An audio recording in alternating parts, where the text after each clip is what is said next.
Bien, entonces hoy nos vamos a dedicar al tubo contorneado proximal. Nosotros debemos recordar que la arteriola aferente, ¿sí?, se capilariza en el glomérulo. Esta es encerrada por la cápsula de Bowman y aquí ocurre el filtrado glomerular del cual tanto hablamos. Claramente, durante el recorrido, la sangre pierde plasma, filtra plasma hacia el lado urinario, con lo cual el líquido que se obtiene del lado urinario es isotónico, tiene la misma osmolaridad que el plasma. Pero la arteriola eferente sale con una concentración, sale hemoconcentrada, porque perdió líquido aquí. Entonces, cuando la arteriola eferente se transforma en capilar peritubular, yendo al costadito y pegada al túbulo contorneado proximal, la sangre está deshidratada y eso permite que muchas sustancias vayan desde el túbulo contorneado proximal y vuelvan a la sangre.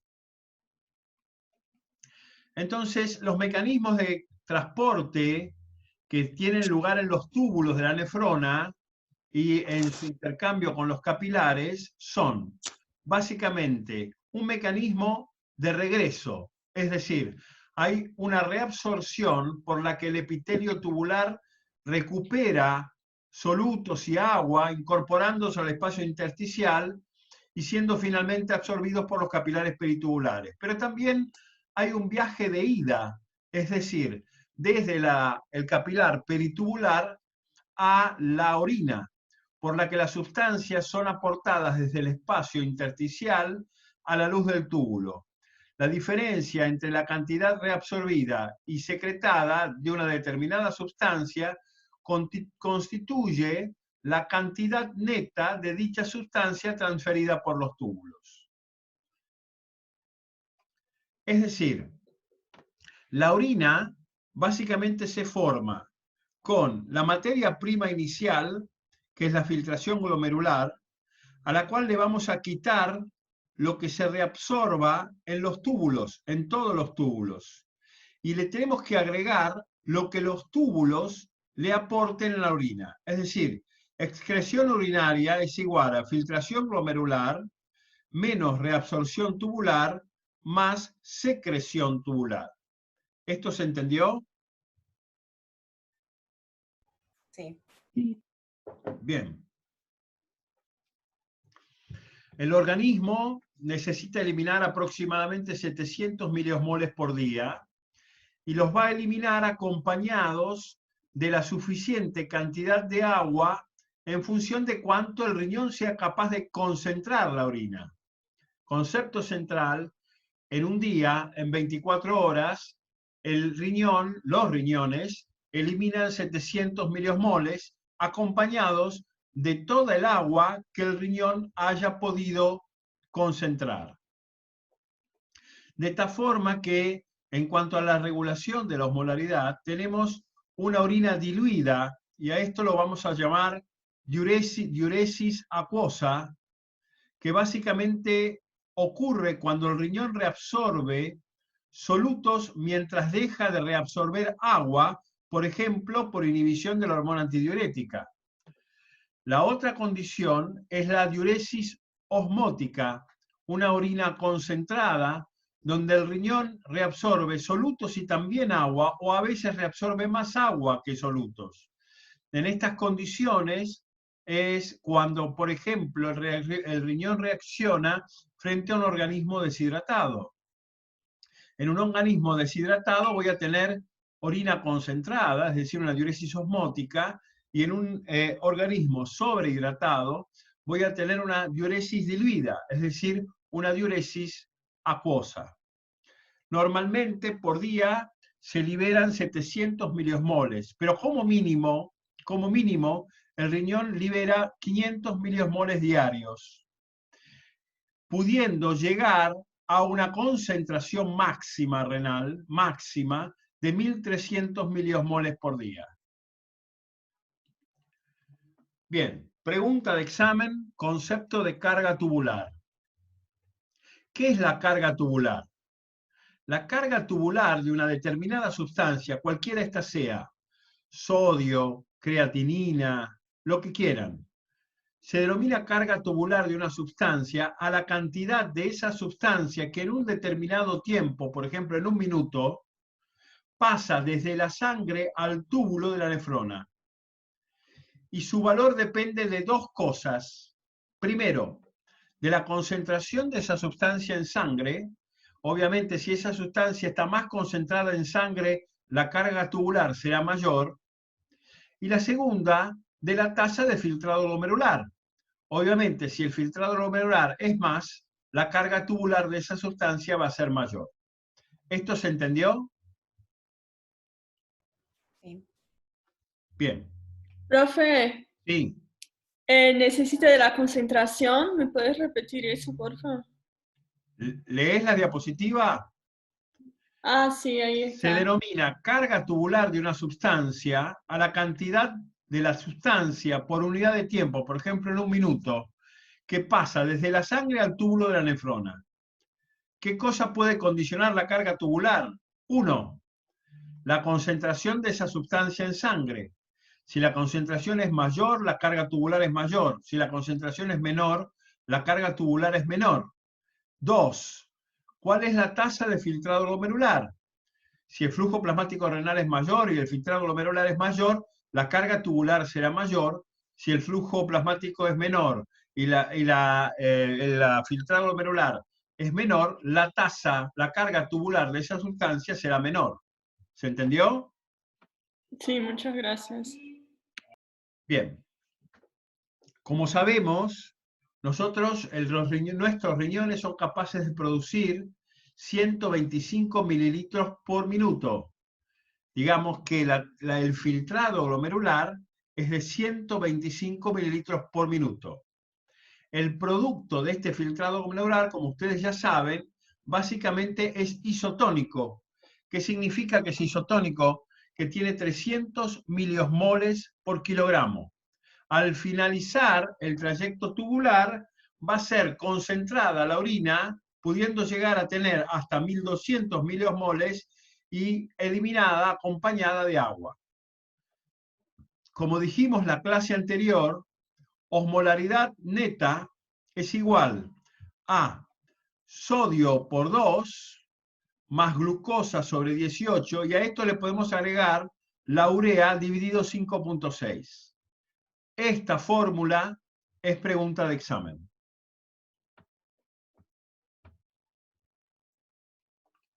Bien, ¿preguntas hasta acá?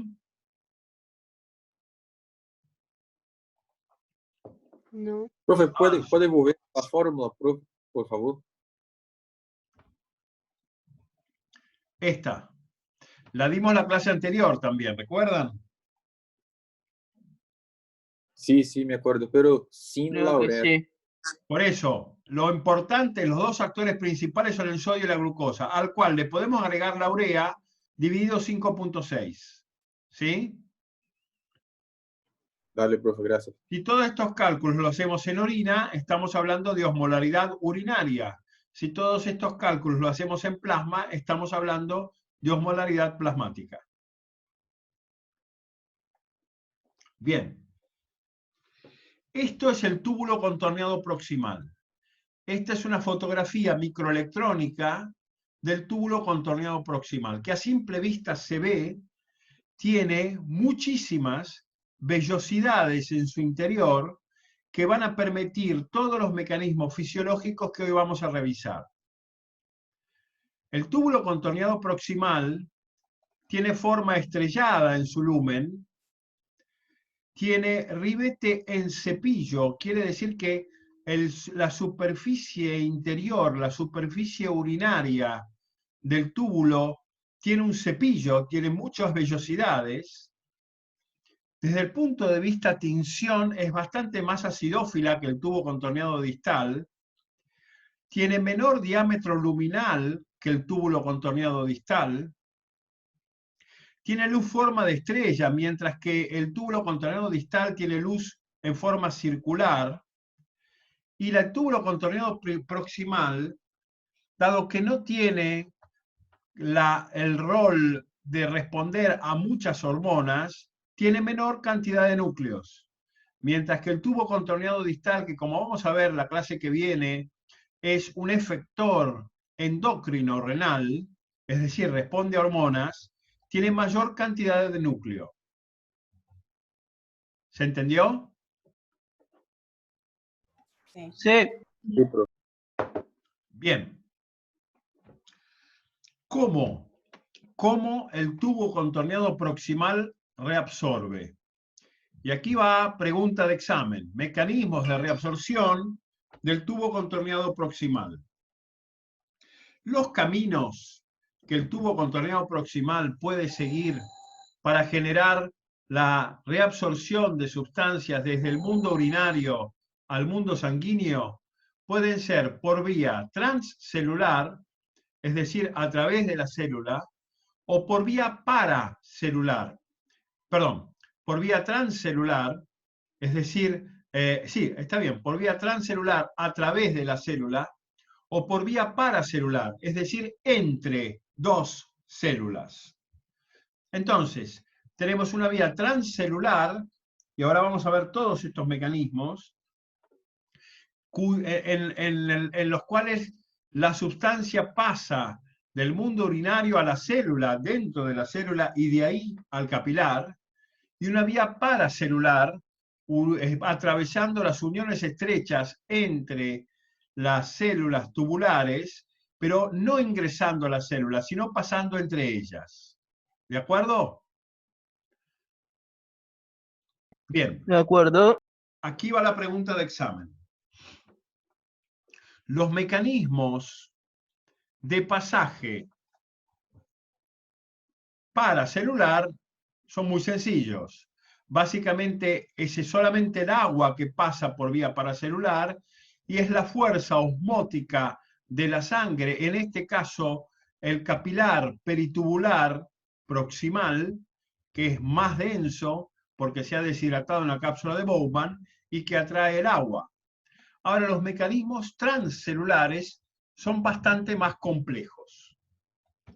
Del mundo urinario, del lumen urinario a la célula, básicamente existen tres tipos de mecanismos transcelulares. Primero, el primero se llama antiporte. ¿Qué es el antiporte? Es un intercambio de rehenes. El sodio pasa de la orina a la célula y se intercambia con un protón que sale al mundo urinario para mantener el equilibrio eléctrico, electroquímico entre el interior celular y el mundo urinario. Antiporte, porque hay movimiento de sustancia en ese sentido inverso.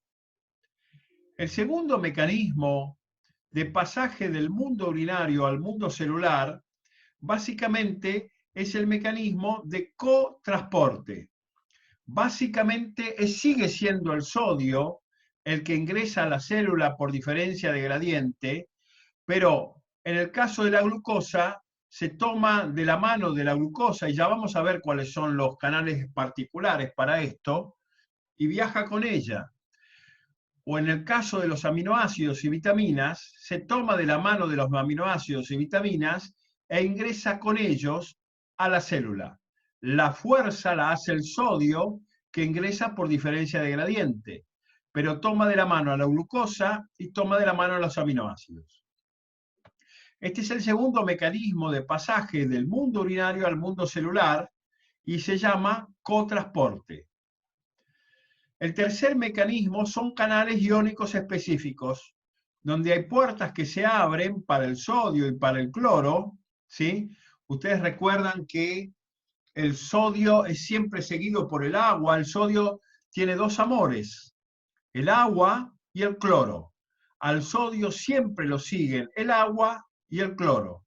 Entonces, el tercer mecanismo de pasaje del mundo urinario al mundo celular son los canales iónicos. El cuarto mecanismo es de reacción hormonal. y es exclusivo para el agua. El agua pasa no solo por la vía intercelular, sino que por vía transcelular. Y el agua ingresa a la célula gracias a las compuertas de acuoporina. Las acuaporinas básicamente son compuertas que se abren por acción hormonal y específicamente por acción, por ejemplo, de la hormona antidiurética. ¿Se entendió los mecanismos de la orina a la célula? 1, Sí. 2, 3, 4. Ahora bien, hay mecanismos de la célula al intersticio y al capilar. Entre estos mecanismos tenemos la bomba de sodio y potasio, que saca 3 potasios, saca 3 sodios y mete 3 potasios. Los carrier. ¿Qué son carrier? Básicamente es un tren. Un tren al cual se sube la glucosa y sale de la célula para entrar al plasma. Un tren al cual se suben los aminoácidos y sale de la célula para entrar al plasma. ¿Sí? Finalmente, tenemos canales de intercambio sodio-cloro, porque básicamente sabemos que el sodio siempre es seguido por el cloro. Cuando la bomba de sodio y potasio actúa y quita sodio, ¿sí? También, sin quererlo, es el cloro que lo va a seguir a todas partes. ¿Se entendieron? ¿Sí? ¿Cuáles son los 6 mecanismos de comunicación entre el mundo urinario y el mundo capilar? Sí. Bien. Ahora vamos a ver cada una de las sustancias, qué mecanismo utiliza y cómo se regulan. Y empecemos por la más importante de todas. Empecemos por el agua. El agua, básicamente, en un 65% es reabsorbida en el túbulo contorneado proximal. Es decir, el 65% del agua pasa del mundo urinario a el capilar peritubular por ósmosis. Por ósmosis. Por fuerza osmótica. Como ya pasó el sodio la atrae, como ya pasó la glucosa la atrae y es la osmolaridad la que lleva el agua del mundo urinario al mundo sanguíneo. El 65% del agua que filtró en el filtrado glomerular es reabsorbida en el tubo contorneado proximal. El agua, como ustedes saben, regula la osmolaridad plasmática, regula la tonicidad corporal total. Básicamente hay receptores hipotalámicos que ustedes conocen y es modificada fundamentalmente por la sed y por la hormona antidiurética.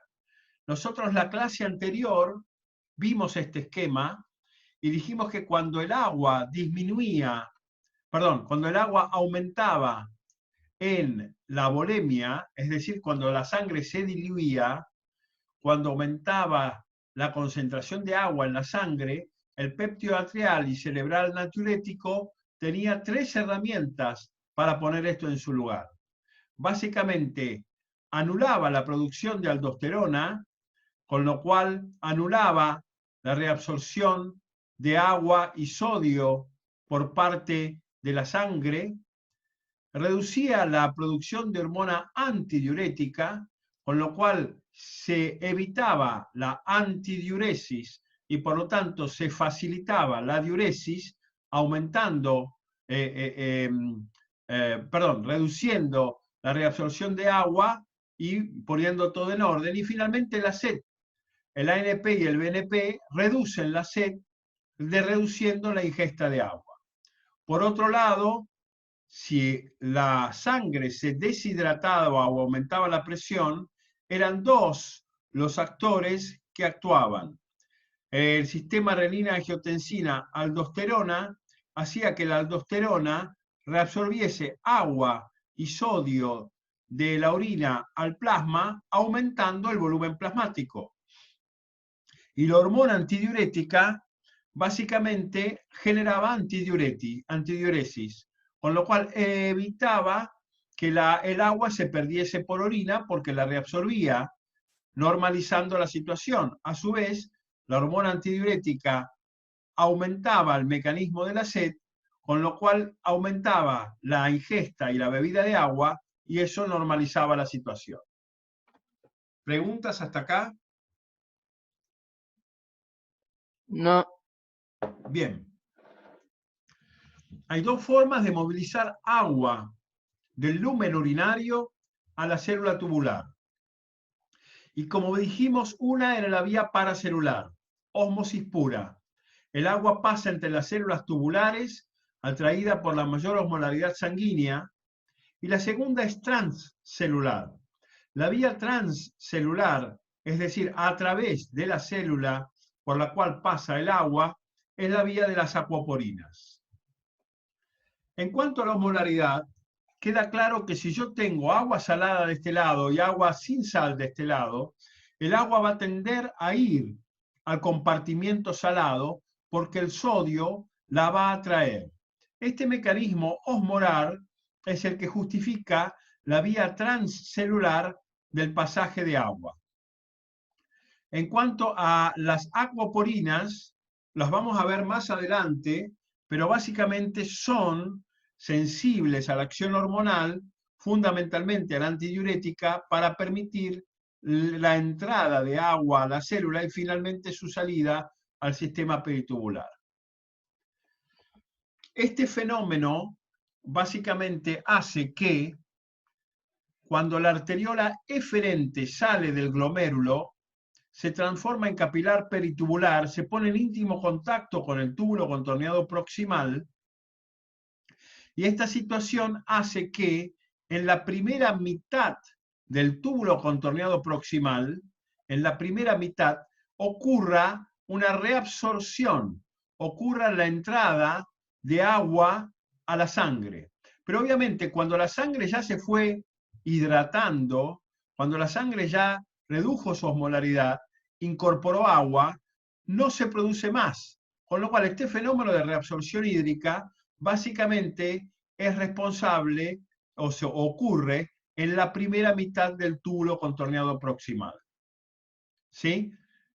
Arteriola aferente, eferente, deshidratada, se pone en contacto con el túbulo contorneado proximal, reabsorción de agua tubular en la primera mitad, y finalmente en la segunda mitad, estando bien hidratada la sangre, hay pasaje de sustancias de la sangre al túbulo. ¿De acuerdo? Sí. De acuerdo.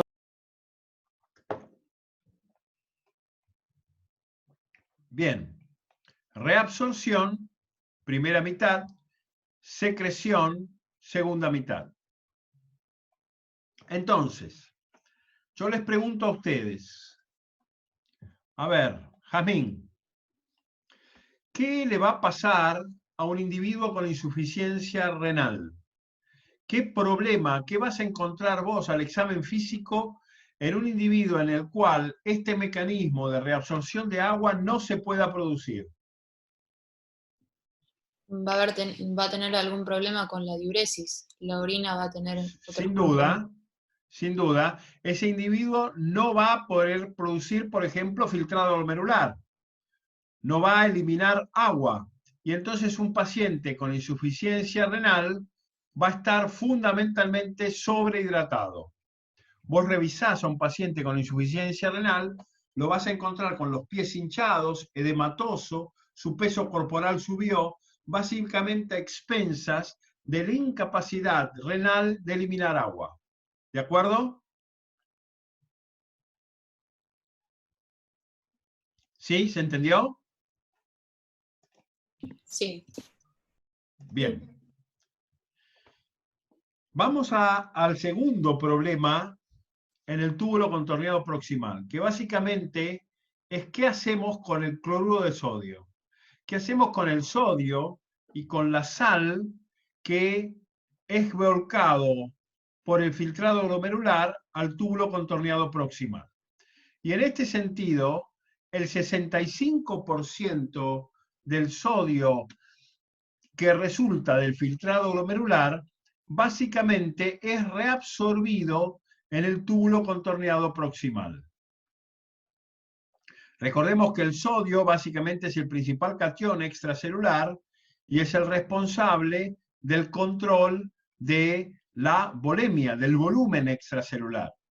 El sodio es sensado por el seno carotídeo, por los sensores auriculares para la producción de ANP y BNP, y por la arteriola aferente del aparato yuxtaglomerular. Pregunta: ¿qué le va a pasar a un paciente con una cantidad exagerada de sodio? El paciente, un individuo normal, tiene 142 milequivalentes de sodio por litro. ¿Qué pasa si un individuo tiene 160 milequivalentes de sodio? ¿Qué le va a pasar a sus células? Hipervolemia. Se va a deshidratar. Exactamente, va a haber hipervolemia por un lado, y por otro lado, ese aumento de la volemia se va a dar porque el agua salió de la célula, incrementando el volumen extracelular. La hipernatremia, es decir, más de 142 milequivalentes por litro de sodio, básicamente se da por insuficiente acción de la hormona antidiurética. No hay hormona antidiurética que reabsorba agua, que diluya la sangre se concentra y entonces se concentra el sodio habiendo hipernatremia. Puede haber por pérdida excesiva de agua, pérdida renal, en el caso de la insuficiencia renal o el uso de diuréticos, o extrarrenal, por ejemplo por piel, los viejitos en el verano. O puede ser por balance positivo de sal. Esto puede ser iatrogénico, es decir, por culpa del médico, porque el médico le aplicó soluciones salinas endovenosas exageradas, puede ser porque el paciente haya comido o haya ingerido una carga vía oral de sodio demasiado alta, o también puede ser por hiperaldosteronismo primario, demasiada aldosterona, demasiada reabsorción de sodio, hipernatremia. ¿Esto se entendió? Sí. Bien. Cuando hay hipernatremia, ¿sí? Básicamente el sistema nervioso central, ¿sí? Se deshidrata. La célula nerviosa se deshidrata y entonces empezamos a tener dificultades como letargia, debilidad, irritabilidad, finalmente convulsiones y en algunos casos la hipernatremia por síndrome hiperosmolar, así se llama, puede llevar a la muerte.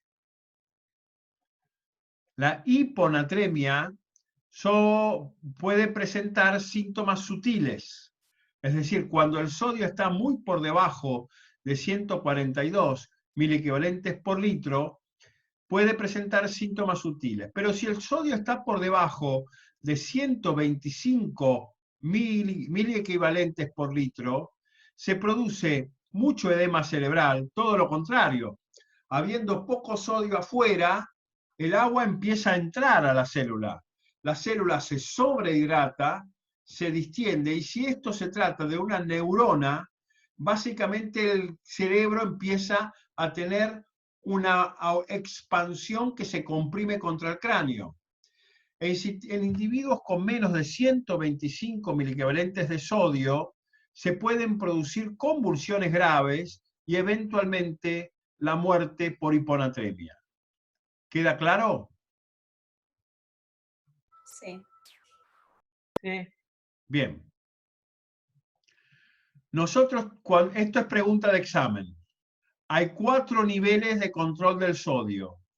Entonces, ¿cuáles son los niveles de control de la anatremia, del sodio plasmático? ¿Cómo se produce la homeostasis del sodio? Básicamente, a nivel hipotalámico se produce hormona antidiurética, ¿sí? A nivel renal, la mácula densa es capaz de activar el sistema renina-angiotensina-aldosterona. A nivel cardíaco, somos capaces de producir ANP y BNP para producir natriuresis, eliminación de sodio por orina. Y finalmente, a nivel del sistema límbico hipofisario e hipotalámico el mecanismo de la SEP. Entonces, 4 niveles para el control y la homeostasis del sodio. ¿De acuerdo? Hello. Sí. Foto, memoria, pregunta.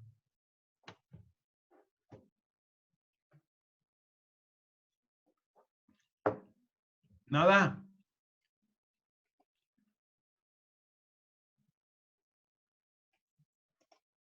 Me hacen sentir como Adán en el Día de la Madre. Melina, ¿vamos bien? Sí, profe. Bien.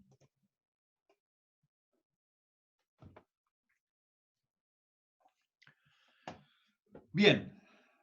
Otra pregunta de examen.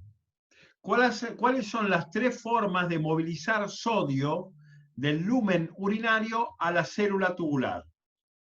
Y básicamente el sodio puede entrar por difusión por antiporte, por cotransporte con la glucosa o por cotransporte con vitaminas. Entonces, del mundo urinario al mundo celular, dijimos que el sodio era intercambiado por los protones, entra sodio, sale protón, ¿sí? Con lo cual mantenemos el equilibrio electrostático. El sodio podía entrar a la célula junto con la glucosa, el sodio podía entrar a la célula junto con los aminoácidos. Es decir, el segundo mecanismo es el cotransporte. Y finalmente está el mecanismo de los canales iónicos. 3 formas por las cuales el sodio pasa del mundo urinario al mundo celular. Ahora, ¿cómo pasa del mundo celular al mundo extracelular? Del mundo celular al pericapilar. Hay una sola forma. Hay una sola forma que gasta energía. Voy a dar un paso atrás. Voy a dar un paso atrás. ¿Cuál es la concentración de sodio intracelular respecto del extracelular? ¿Dónde hay más sodio? ¿Acá, dentro de la célula, o en el mundo urinario? En el mundo urinario. Bien. Entonces, ¿por qué entra el sodio del mundo urinario a la célula? Por ósmosis. Por gradiente, exactamente. Por gradiente electroquímico, no por ósmosis. Por ósmosis pasa el agua. Por gradiente electroquímico. Ahora, la segunda pregunta. ¿Por qué dentro de la célula tengo poco sodio?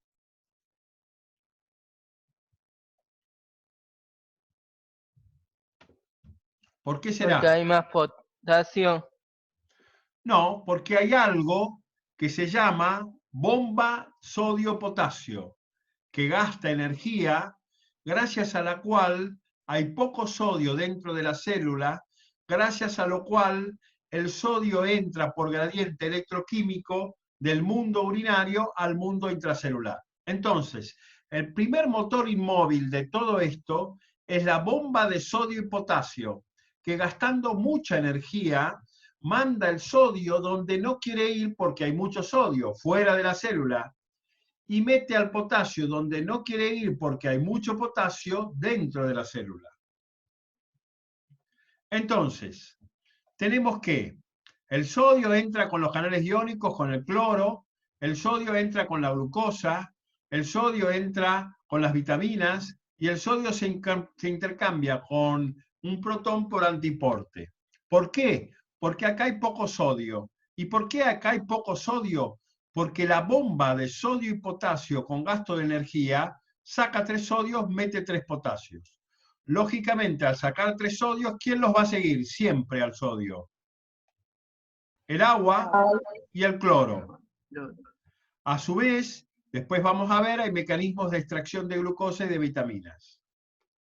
Entonces, la bomba de sodio y potasio, con gasto de energía, transformando un ATP en ADP y fósforo inorgánico, el adenosín trifosfato en adenosín difosfato más fósforo inorgánico y liberación de energía, expulsa 3 moléculas de sodio al extracelular e importa 2 moléculas de potasio al intracelular. ¿Sí? ¿Cómo lo hace esto? Básicamente gastando ATP. Gastando ATP, este muchacho con mucho ritmo y sin cansarse, básicamente saca 3 sodios al extracelular y mete 2 potasios al intracelular. ¿Queda claro? Sí, profe. Sí. Entonces, gracias a esta situación, la bomba de sodio y potasio, ¿sí?, echa 3 sodios al plasma y mete 2 potasios al intracelular. Lógicamente, esto genera cambios de polarización o cambios electrostáticos de membrana, que como ustedes ya saben perfectamente, son corrientes eléctricas que, por ejemplo, nos permiten registrar el electrocardiograma. Bien. ¿Se entendió hasta acá? Sí, profe. Sí. ¿Preguntas? No. Bien, paramos 5 minutos y seguimos.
Bien, ¿cómo estamos?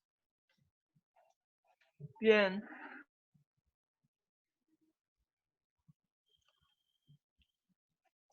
Una pregunta. A ver, ¿a quién jodo? María, ayúdame. Sí. Cuando esto funciona, ¿qué pasa con el potasio plasmático? Disminuye. Correcto. Y cuando esto no funciona, ¿qué pasa con el potasio plasmático? Claro, aumenta. Con lo cual, Todo lo contrario. la insuficiencia renal se acompaña de aumento de potasio plasmático. Y la hipercalemia, junto con otro mecanismo que vamos a revisar ahora, básicamente implica una necesidad de diálisis en pacientes con insuficiencia renal. Bien. Pasemos a la tercera sustancia que se negocia, que se modifica, que se reabsorbe en el tubo contorneado proximal, que es el potasio. También el 65% del potasio filtrado en el túbulo contorneado proximal, en la cápsula de Bowman, es reabsorbido por el túbulo contorneado proximal. En general, nosotros ingerimos el 2% del pool de total del potasio plasmático por día, eliminando el 5% de esa ingesta por sudor, el 80% por orina y el 15% por heces. Por lo tanto, si hay insuficiencia renal, claramente el potasio que se ingiere no se elimina y el individuo tiende a la hipercalemia. ¿Cuál es el potasio plasmático normal? 4.000 equivalentes por litro. El ionograma es pregunta de examen, ¿sí? En plasma normalmente hay 142.000 equivalentes de sodio, 95.000 equivalentes de cloro y 4.000 equivalentes por litro de potasio.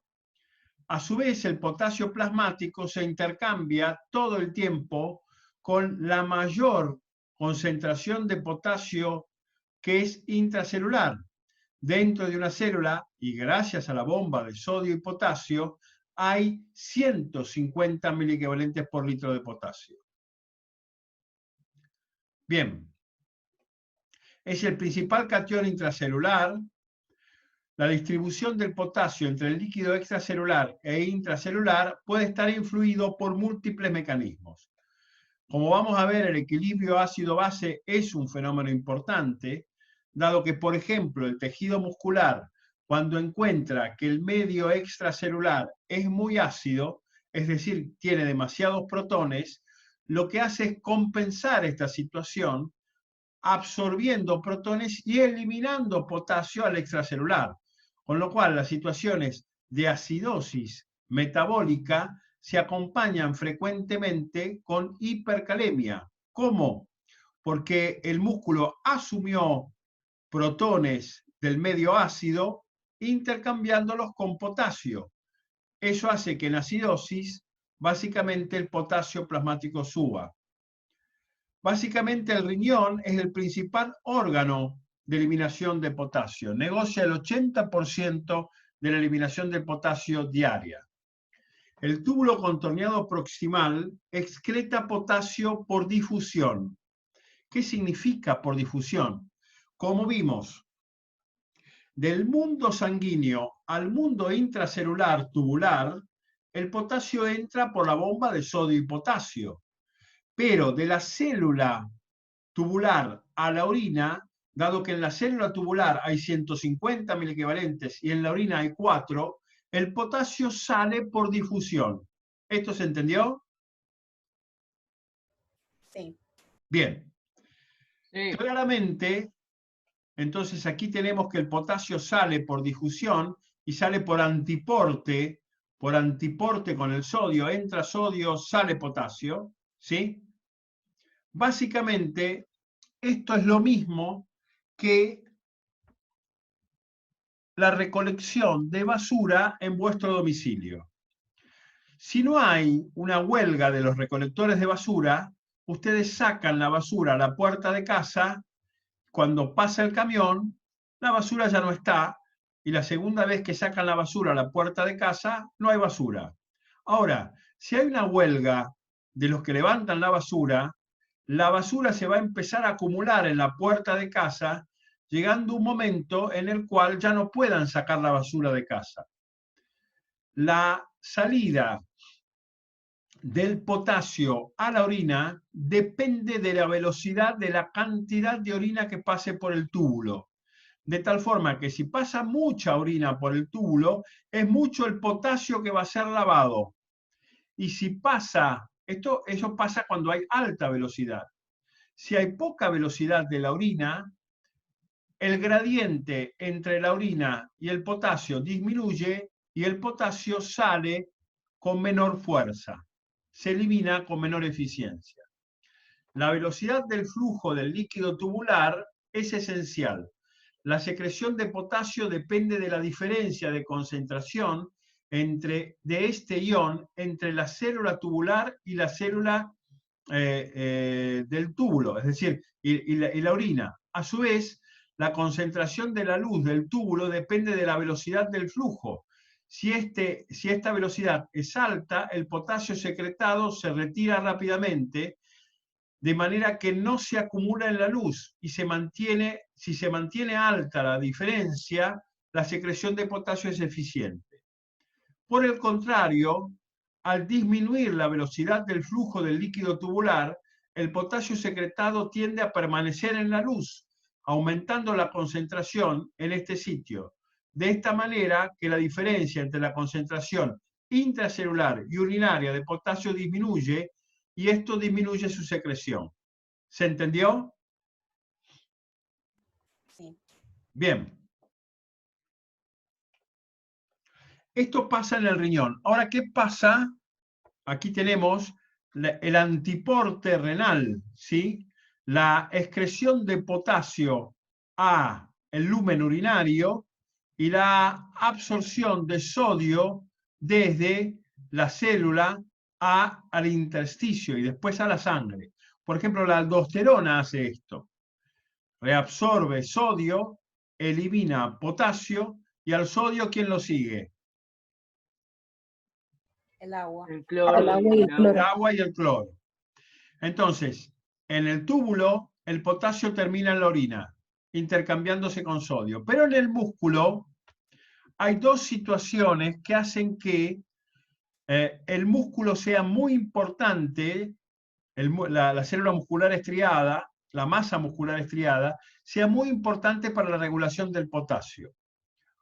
Por ejemplo, la insulina sobre el músculo estriado, que es uno de los dos tejidos más importantes en insulinos dependientes, hace ingresar glucosa a la célula junto con potasio.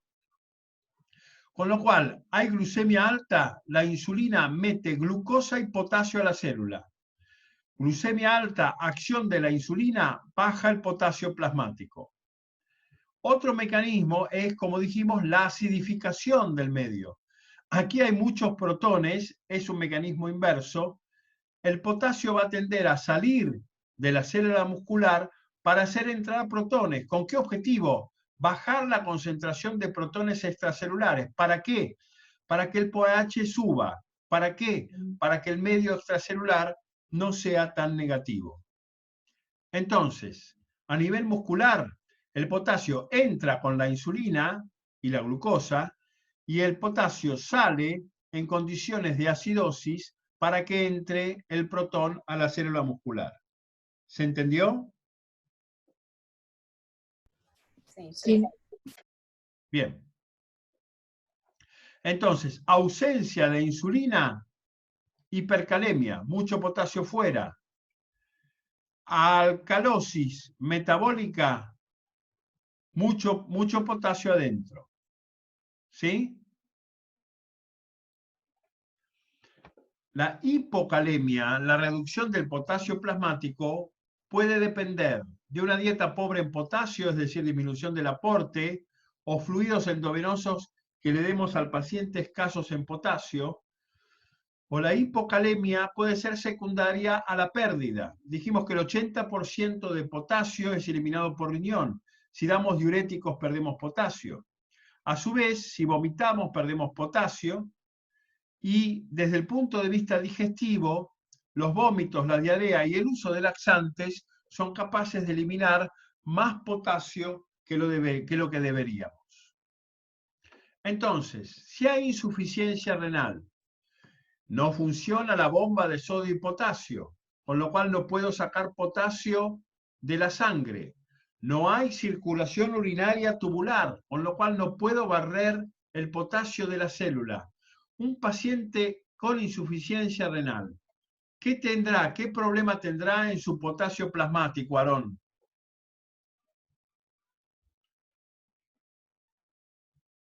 ¿Lo puede repetir? Estabas lejos de acá, ¿eh? Si yo tengo un riñón que no funciona, cuya bomba sodio-potasio no funciona, por lo tanto que no puede sacar potasio del plasma para meterlo a la orina, y tengo un riñón en el cual no circula la orina porque está en insuficiencia renal, con lo cual no puedo barrer potasio de la célula, ¿qué va a pasar con el potasio plasmático? No te escucho, Aarón. Prende el micrófono. Va a aumentar el potasio intracelular y va a disminuir el plasmático. ¿Están todos de acuerdo? Es al revés. Es al revés. ¿Cómo es el asunto? Va a estar más alto en plasma. Exactamente. Este es el motivo por el cual la insuficiencia renal cursa con hipercalemia. Y la hipercalemia es uno de los criterios para eventualmente dializar a un paciente. ¿Sí? ¿Verdad, Cristian? Sí, profe. Este es tu trabajo de todos los días. Así es. Bien.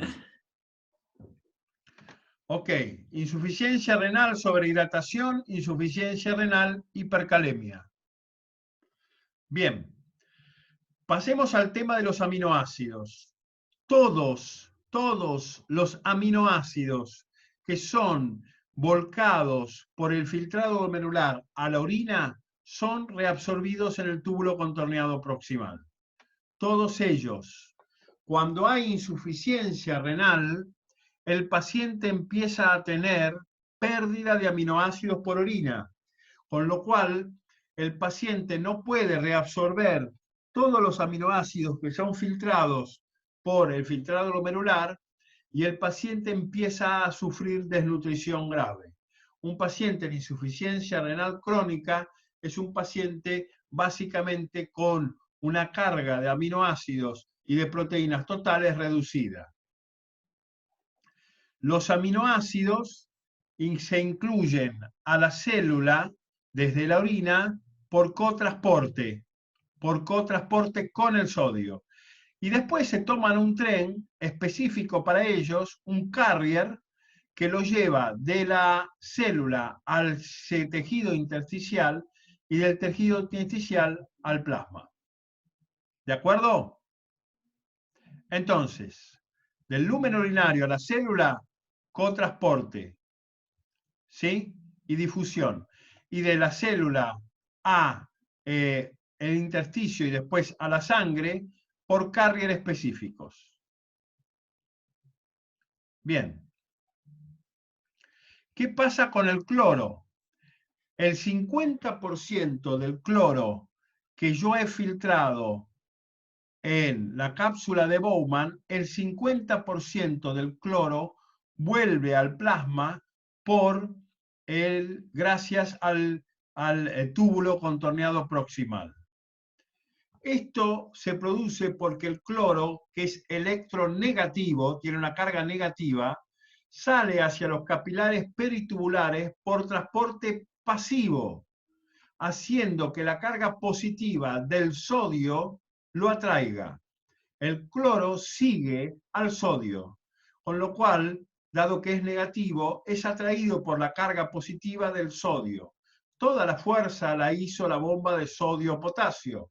que sacó sodio, que metió sodio al plasma, perdón, que sacó sodio de la célula al plasma. Y entonces es el cloro que sigue al sodio por razones electrostáticas.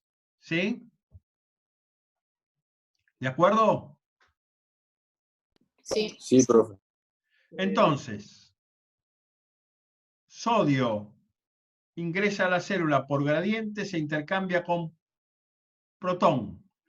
Y a su vez, el cloro sigue al sodio tanto al ingreso celular como al egreso celular después que el sodio fue expulsado por la bomba ATPasa, ¿sí? Por la bomba de sodio y potasio.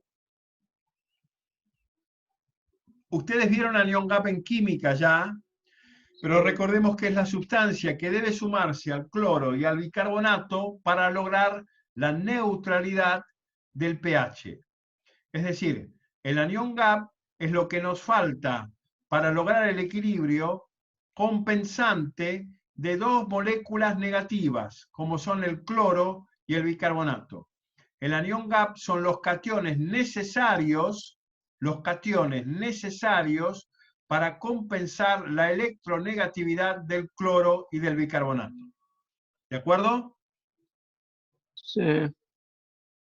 El anión gap básicamente son sulfatos, fósforos, ácidos orgánicos y proteínas, que compensan al cloro y al bicarbonato para lograr el equilibrio total con los cationes más importantes, como el sodio, el potasio, el calcio y el magnesio. De esta forma, gracias al anión gap, se logra la electroneutralidad. ¿Preguntas hasta acá?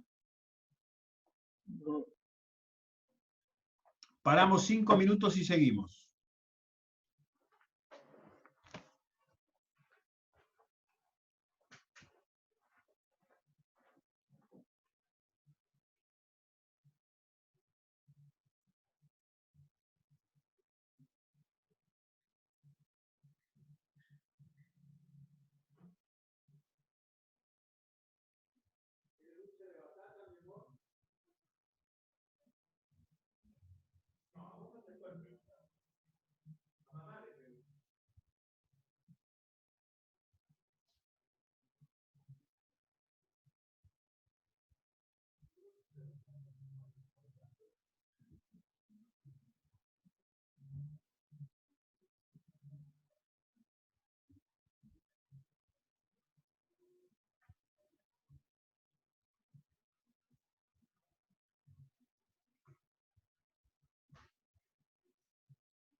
Bien. ¿Preguntas? Cristian, Sí, profe. ayúdame si digo alguna burrada, ¿eh? No, por favor, por favor. Bien. Ok, avancemos. Analicemos el bicarbonato. Es decir, la negociación del bicarbonato y como tal la regulación del pH plasmático tiene como eje central al túbulo contorneado proximal. Es decir, la capacidad del riñón de eliminar ácidos orgánicos dependen fundamentalmente del túbulo contorneado proximal. De tal forma que en el túbulo contorneado proximal se reabsorbe entre el 80 y el 90% del bicarbonato que es filtrado en la cápsula de Bowman, para poder de esta forma controlar la cantidad de ácidos que tiene el organismo. El túbulo contorneado proximal es capaz de eliminar protones, es decir, ácidos, ¿sí?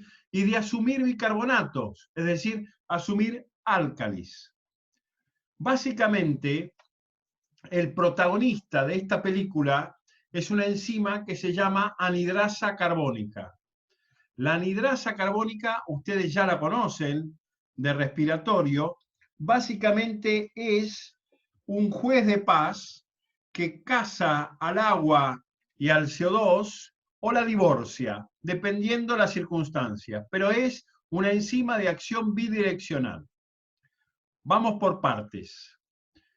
Filtramos de la cápsula de Bowman, filtramos bicarbonato y sodio. ¿De acuerdo? Esto pasa de la sangre a la orina. Yo quiero que me sigan paso a paso.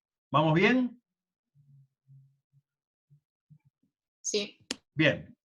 El sodio que filtró por la cápsula de Bowman es intercambiado, como ya vimos, por antiporte con el protón, que es intracelular. El metabolismo celular produjo ácidos orgánicos potenciales redox que básicamente deben ser eliminados para que la célula siga viviendo. ¿Cómo se hace? Se elimina por antiporte gracias a su intercambio con el sodio. Esto ya lo vimos, el mecanismo de antiporte. Vimos que entre ellos la aldosterona potenciaba estos mecanismos de antiporte. Entonces, filtró bicarbonato, filtró sodio, el sodio entró a la célula por diferencia de gradiente y de la célula sale el protón. Ahora, el protón y el bicarbonato eran una antigua pareja que se reencuentra y se dicen, bueno, démonos una segunda oportunidad. Y conforman nuevamente, gracias a la anhidrasa carbónica que actúa aquí, el ácido carbónico en la orina. La anhidrasa carbónica actúa aquí. El ácido carbónico conformado por la reunión, por una second chance, que se dan el protón y el bicarbonato formando el ácido carbónico, forman nuevamente, por segunda vez, cometen el mismo error, un matrimonio ácido. Pero la anhidrasa carbónica los separa en agua que es orinada, que forma parte de la orina, y CO2. ¿Hasta acá vamos bien? Sí. Bien. El CO2 entra a la célula. Ustedes saben que el CO2 difunde con enorme facilidad. Que vuelve a encontrarse con el agua, el tipo este no deja de cometer errores, y encuentra nuevamente a la anhidrasa carbónica. Le dice, casanos de vuelta, dale. La anhidrasa carbónica los casa, forma ácido carbónico, que es inestable, y se cinde en protón. ¿Qué pasa con ese protón? Sale por antiporte de la célula, volviendo a cumplir el ciclo. ¿Y qué pasa con el bicarbonato? Se junta con el sodio en segundo matrimonio y es reabsorbido, ¿sí?, sigue, el sodio sale por bomba del sodio y potasio, y el bicarbonato por difusión sigue al sodio por reabsorción alcalinizando la sangre.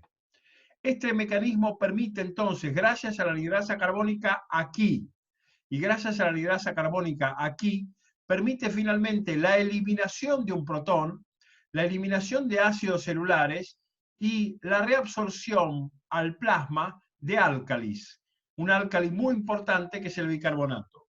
¿Esto se entendió? Sí. Hello. Esto es pregunta de examen, ¿sí? ¿Qué pasa con el bicarbonato plasmático? ¿Ingresa el bicarbonato como tal a la célula? No. Ingresa como CO2 gracias a la anhidrasa carbónica. ¿Y cómo ingresa de la célula al plasma? Gracias a la anhidrasa carbónica, reconfigurando ácido carbónico que se escinde en protón, que vuelve a la orina, y bicarbonato que junto con el sodio van al plasma. ¿Queda claro? Sí. Sí, Aarón. Fuerza, Aarón. No desmayes. ¿Sí? Bueno, Melina, ¿queda claro? Sí, profe. Gabriela, Borges, ¿queda claro? Sí, profe. Fabio, ¿vamos bien? Sí, profe, vamos. Elena. Elena. Me parece que Elena se fue a Troya. Hola, profe. Hola, Elena. ¿Cómo ¿Vamos estás? bien? Bien, ¿y vos? Bien, te pregunto si vamos bien con la fisiología renal. Sí, es Decime. un poco complicado, pero tenés que estudiar. Ah, muy bien. Estamos bien. ¿Este mecanismo quedó claro, muchachos? Sí. Sí, profe. Foto, pregunta de examen. Entonces pregunto, ¿el bicarbonato es reabsorbido por la orina? ¿Es reabsorbido por la célula tubular? Pregunta sí o no. ¿Qué responderían? Sí, sí, No. razón. Bueno, Sí. en sí no, sino que se... Entonces la respuesta es no. No, o sea, no se reabsorbe. Claro, es básicamente en forma de CO2. ¿El bicarbonato Exacto. pasa de la célula tubular al plasma? Eso sí. Sí, como tal pasa de la célula tubular al plasma. ¿De acuerdo? Hello. Sí, sí, profe. Sí, profe. Bien. Entonces, tenemos antiporte, sale de protón, entra sodio, y básicamente aquí vemos cómo ese antiporte del sodio y del protón hace que salga sodio, ingrese, entre sodio, salga protones, ingrese CO2, que junto con el agua y la anhidrasa carbónica forman bicarbonato, y el bicarbonato fuga al plasma. Bien. La anhidrasa carbónica está tanto en el lúmero urinario como en la célula renal. Y básicamente es la clave para que yo pueda eliminar protones finalmente del metabolismo celular a la orina. Entonces, en insuficiencia renal, si yo tengo un riñón que no funciona, ¿voy a poder eliminar esos protones? No. No. No. No. Y entonces, Yasmín, ¿qué va a pasar con el pH de un paciente en insuficiencia renal? Una acidosis para... Claramente, el Va a paciente disminuir con porque... acidosis renal tiende, con insuficiencia renal, tiende a la acidosis metabólica. Y este es otro criterio más, eventualmente, para dializar a un paciente. ¿De acuerdo? El paciente con insuficiencia renal está sobrehidratado, está hipercalémico, está con acidosis metabólica, tiene una creatinina plasmática elevada porque claramente no hay filtrado glomerular, entonces no puede eliminar creatinina, y como vamos a ver después, tiene hiperfosfatemia e hipocalcemia. ¿Preguntas hasta acá?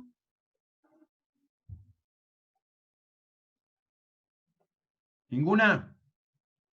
Ninguna. La glucosa. Toda la glucosa que es filtrada en la cápsula de Bowman es reabsorbida por el tubo contorneado proximal. Esto quiere decir que la glucosuria, la concentración de glucosa en orina normal, es 0. Esto quiere decir que un individuo sano no tiene glucosa en orina. ¿De acuerdo? Sí. Sí. Bien. De acuerdo.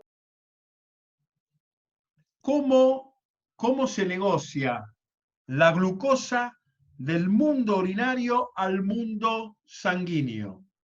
Básicamente aquí tenemos dos actores que negocian el pasaje de la glucosa del mundo urinario al mundo celular, los SGLT, una sola T, ahí hay un error gráfico, y del mundo celular al mundo sanguíneo, los receptores GLUT.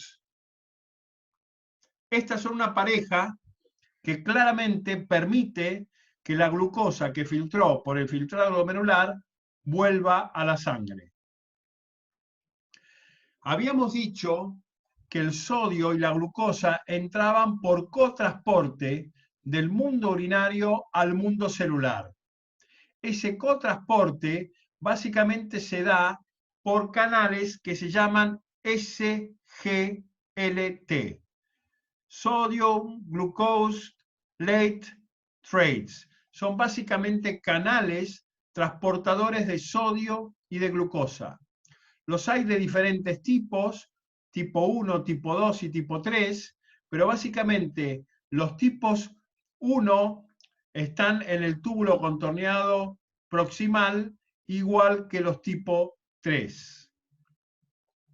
Los transportadores de sodio y glucosa, Sodium Glucose Cotransporter, SGLT, básicamente lo que hacen es acompañar a la glucosa y el sodio desde el mundo extracelular, es decir, urinario, al mundo intracelular, es decir, a la célula tubular renal.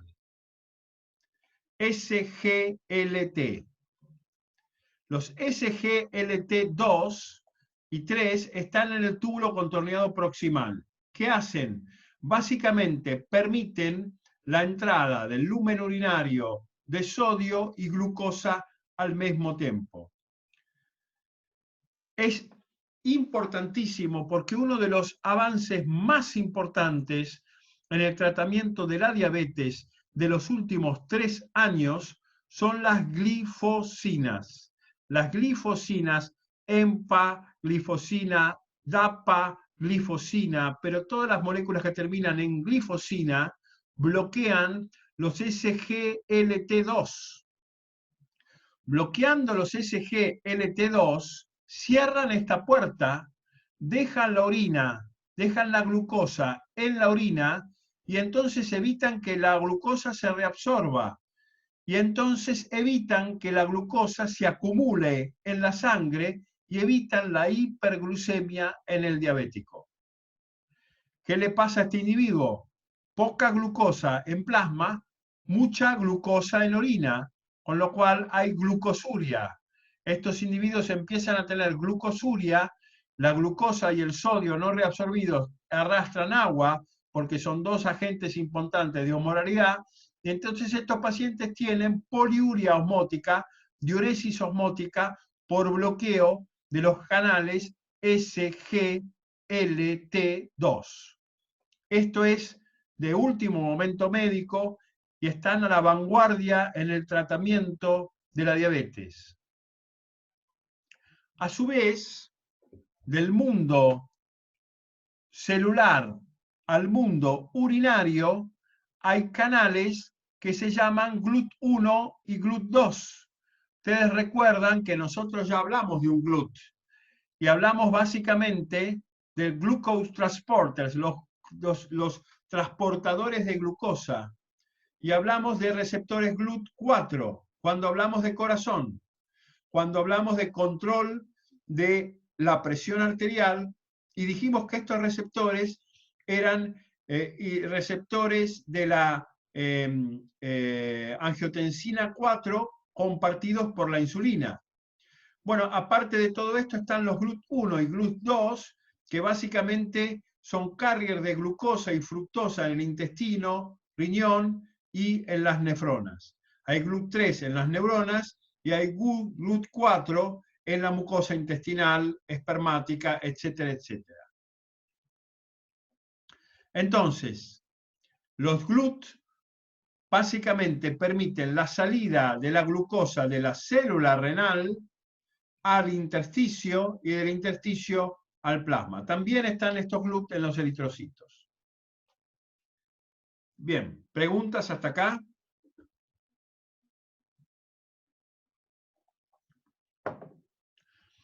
Cuando estuve en la India, una de las cosas más impresionantes para mí fue ver los trenes saturados de gente, trenes en los cuales ya no entraba absolutamente más nadie. El punto está en que estos mecanismos GLUT básicamente son saturables. Estos trenes tienen una capacidad determinada y más allá de esa capacidad determinada, la glucosa ya no puede ser reabsorbida. La glucosa es dejada en la orina. Esto incluye un nuevo concepto, que es el concepto de transporte máximo tubular. El transporte máximo tubular básicamente es la máxima cantidad de pasajeros que un tren puede llevar, más allá del cual los pasajeros no se suben al tren. La glucosa sufre un proceso de transporte máximo tubular, de tal forma que la glucosa que difunde de forma facilitada depende de un mecanismo de naturaleza saturable y su velocidad máxima de reabsorción o secreción se denomina transporte máximo para esa sustancia. La glucosa tiene un límite para traspasar tanto los S-GLT como los GLUT. Y ese límite es el transporte máximo. ¿Esto se entendió? Sí. Sí. El valor de glucosuria, de glucosa en orina, más allá del cual el transporte no puede producirse. Es decir, el transporte máximo de glucosuria a la célula tubular es de 320 miligramos de glucosa por minuto. En un minuto no se pueden pasar de la orina a la célula tubular más de 320 miligramos de glucosa. ¿De acuerdo? De acuerdo. Este es el transporte máximo de glucosa. ¿Y a qué corresponde? Básicamente, cuando yo tengo más de 180 miligramos por decilitro, miligramos por ciento de glucemia, ¿sí? Llego al transporte máximo de glucosa. Llego hasta los 320 miligramos por minuto. Dicho de otra forma, un individuo no pierde glucosa por orina si su glucemia no supera los 180 miligramos por decilitro. ¿Por qué?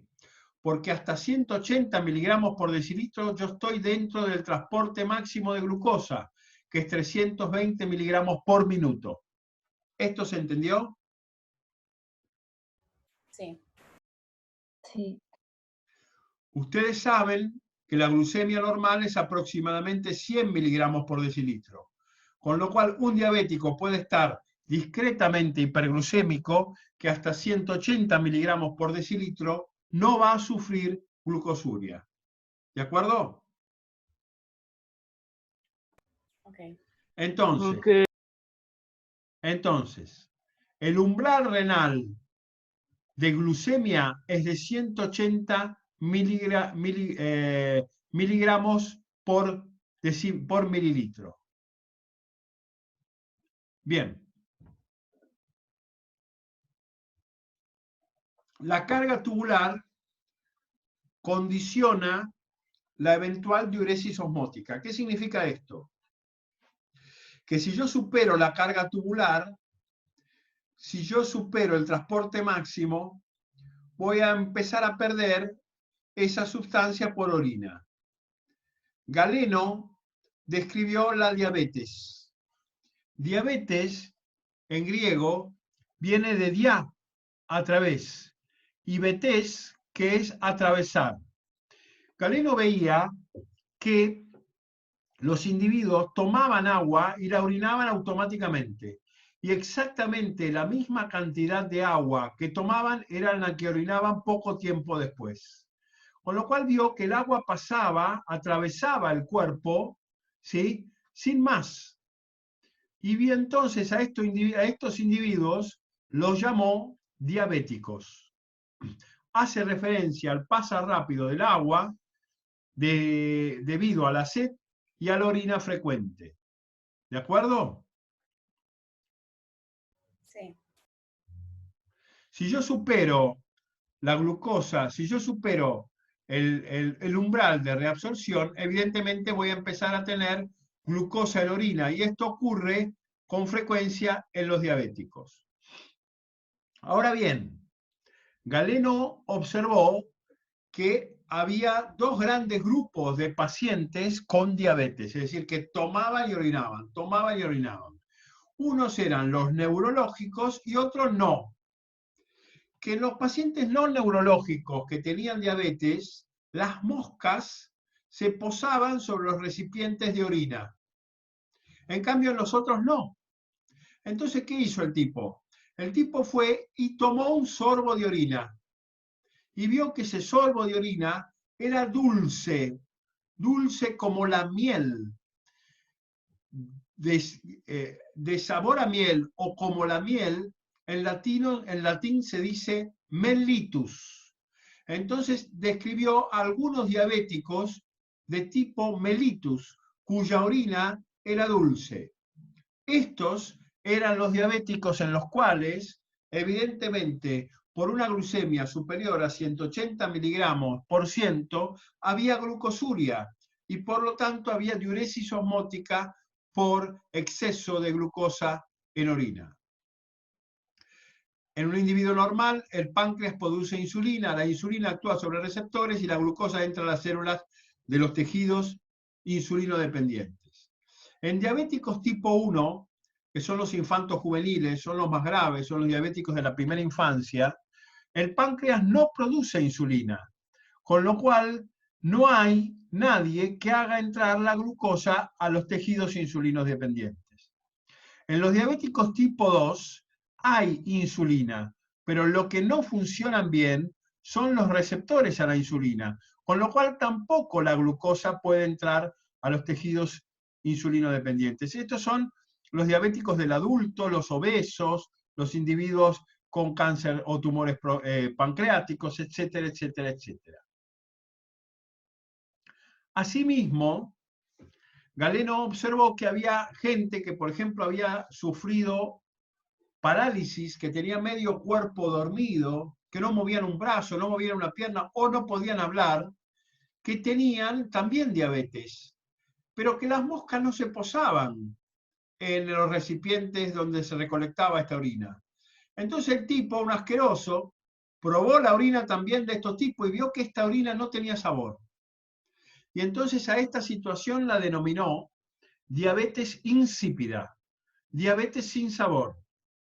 Y básicamente esta es una situación que se da con frecuencia en los pacientes con traumatismo craneoencefálico, con tumores de la hipófisis o post-cirugía neuroquirúrgica, es decir, post-neurocirugía. ¿Qué pasa en estos individuos? Básicamente la neurohipófisis no es capaz de producir hormona antidiurética. No hay antidiuresis, no hay reabsorción de agua, no hay nadie que cierre la canilla, y entonces los individuos orinan un montón. Pero claro, no hay glucosa en orina, porque básicamente no hay problemas del tubo contorneado proximal. Este es un tema del tubo contorneado distal y del tubo colector, y entonces la diabetes en estos casos es insípida. ¿Esta diferencia se entendió? Sí. Sí. Bien. Finalmente, la secreción tubular existe. Esto quiere decir que el túbulo contorneado distal puede aportar sustancias a la orina.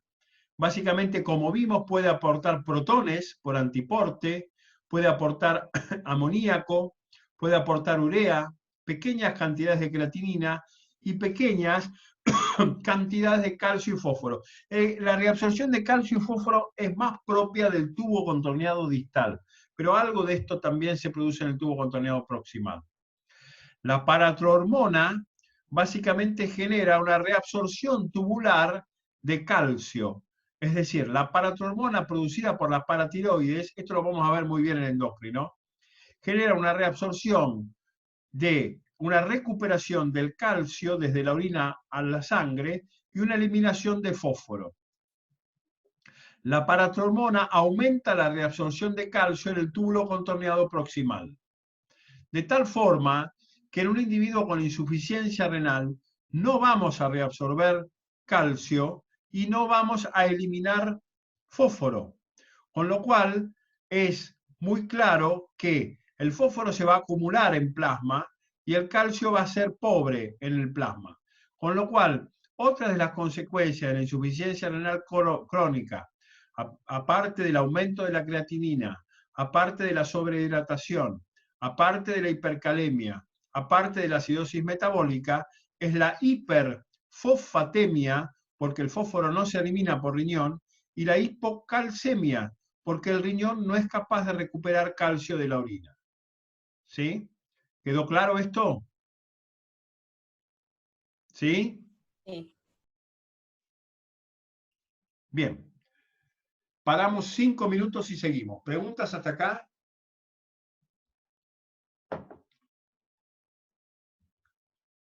¿No hay preguntas? No, Bien. ¿La diabetes también entonces sería consecuencia de insuficiencia renal? No, es exactamente al revés. La diabetes puede generar insuficiencia renal, porque básicamente el estado hiperosmolar de la sangre y de la orina va a generar vacuolización celular tubular. Las células literalmente se dematizan y finalmente mueren. Es decir, la diabetes es una generadora de insuficiencia renal. No es que la insuficiencia renal pueda generar diabetes. ¿De acuerdo? Perfecto, gracias. Bien. 5 minutos y seguimos.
Bueno, ¿preguntas hasta acá? Profe, Sí. em la diabetes mellitus, hay siempre un problema en el canal SGLT. En la diabetes mellitus no es que haya un problema, es que la cantidad de pasajeros, el tren está bien, los canales SGLT y los GLUT están bien. Lo que pasa es que el tren está, hay demasiados pasajeros. No es un problema del transportador, es un problema de exceso de pasajeros. Hay demasiada glucosa. ¿Se entiende? Ah, sí. Entonces, extrapola el límite. Claro. ¿Se entendió esto? Sí, dale, gracias. Bien. Nosotros podemos influir terapéuticamente en el tubo contorneado proximal. Dijimos que la reabsorción de la luz tubular a la arteriola peritubular se daba porque la sangre tenía más osmolaridad que la orina. Pero si yo infundo manitol al 20%, que es un diurético osmótico, aumento la osmolaridad dentro de la orina, evitando que el agua se reabsorba y por lo tanto genero un aumento de la diuresis por arrastre osmótico. El manitol es una sustancia que se da fundamentalmente para deshidratar pacientes que tienen algún grado de edema cerebral. Otro condicionante importante de la fisiología del tubo contorneado proximal es la Z-solamida. La Z-solamida es un diurético que básicamente inhibe a la anhidrasa carbónica. Por lo tanto, inhibe todos los fenómenos de conversión de CO2 y agua a bicarbonato, tanto intracelulares como luminales. Esto genera una fortísima carga de sodio y agua a nivel renal y una acidificación de la célula tubular y del plasma. La Z-solamida se da en glaucoma. ¿Qué es el glaucoma? Es la hipertensión ocular, la hipertensión del humor acuoso y el humor vitreo-ocular, y básicamente ese humor, ese líquido, se produce gracias a la Z-solamida, bloqueando a la anhidrasa carbónica. Bloqueando la anhidrasa carbónica con la Z-solamida, nosotros podemos conjurar la hipertensión ocular. Asimismo, cierto grado de acidosis sanguínea es muy positiva para correr la curva de hemoglobina hacia la derecha, llevar sangre a los tejidos, y es así como la acetazolamida se da para bloquear la anhidrasa carbónica como preacondicionamiento a individuos que van a la altura. Es decir, individuos que van a ser expuestos a alturas importantes, toman acetazolamida para acidificar un poco su sangre, correr la curva de hemoglobina hacia la derecha y que el oxígeno, cuando no está, llegue más rápidamente a los tejidos. Bueno, hasta acá terminamos el primer cuatrimestre de clase, falta todavía el práctico para ustedes. Es la segunda clase de renal, falta una clase más de renal